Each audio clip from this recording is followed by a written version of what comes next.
that season they were ranked top 5, I think, almost the whole season. So we knew we had quite a task in front of us. I think we went in there just wanting some blood, to be honest.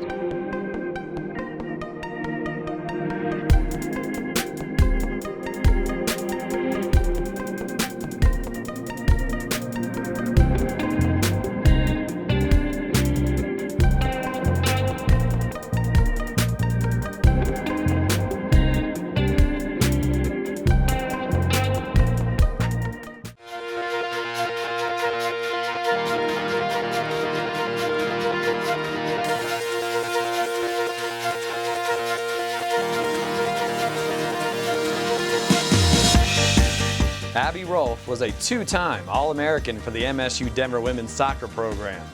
Her tenacious play and high IQ for the sport helped her team win many games in her time with the Roadrunners. Rolph lived for NCAA Tournament time. Metro State goal, number 5, Abby Rolph. And in her junior season, she had her team on the verge of reaching the Sweet 16.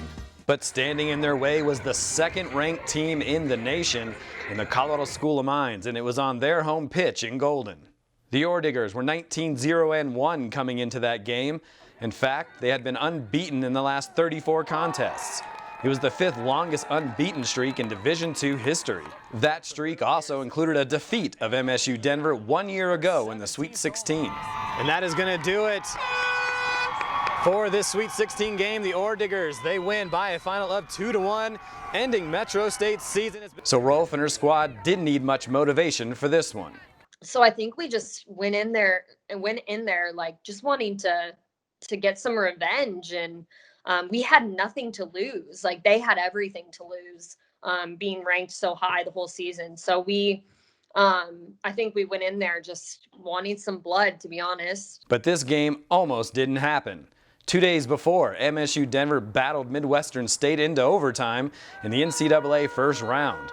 Rolph appeared to score the game-winning goal with 4 minutes left in the first overtime, but it was ruled offside.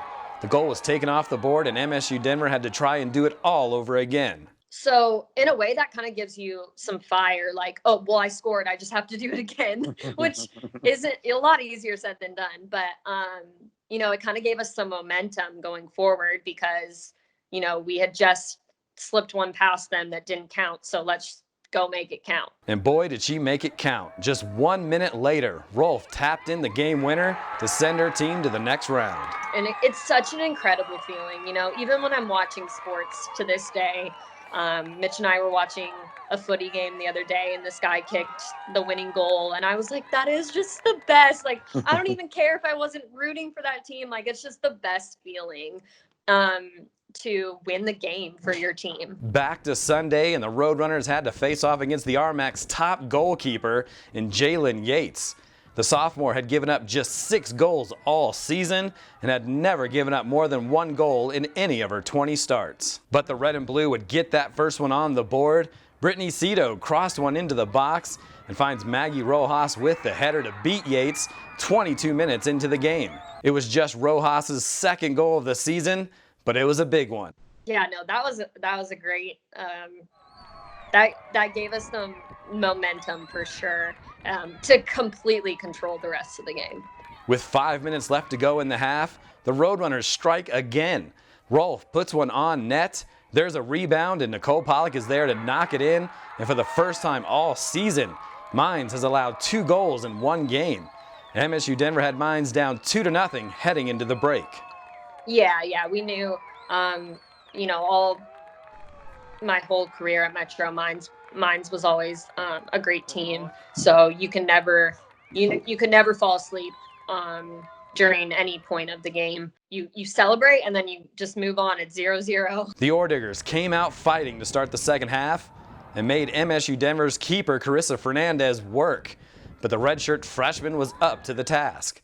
She finished with 6 saves in the game. During the 60th minute, Rolph's team caught a big break that may have sealed the deal. I remember it being like across from the side, and then them their defender heading it into the goal.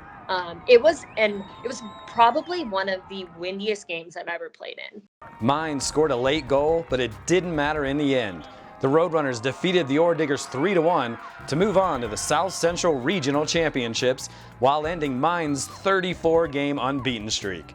It was one of Rolph's biggest wins in her legendary career. You know, the Midwestern game and that one really stand out to me as being one of, you know, two of my most memorable and biggest wins. I just think because they had so much on them, you know, like you're knocked out of the playoffs at that point, and you know, beating a top ranked team to go to the next level is such it's such a great thing to do, and a really hard thing to do. So I think that, you know, we just really, you know, loved it.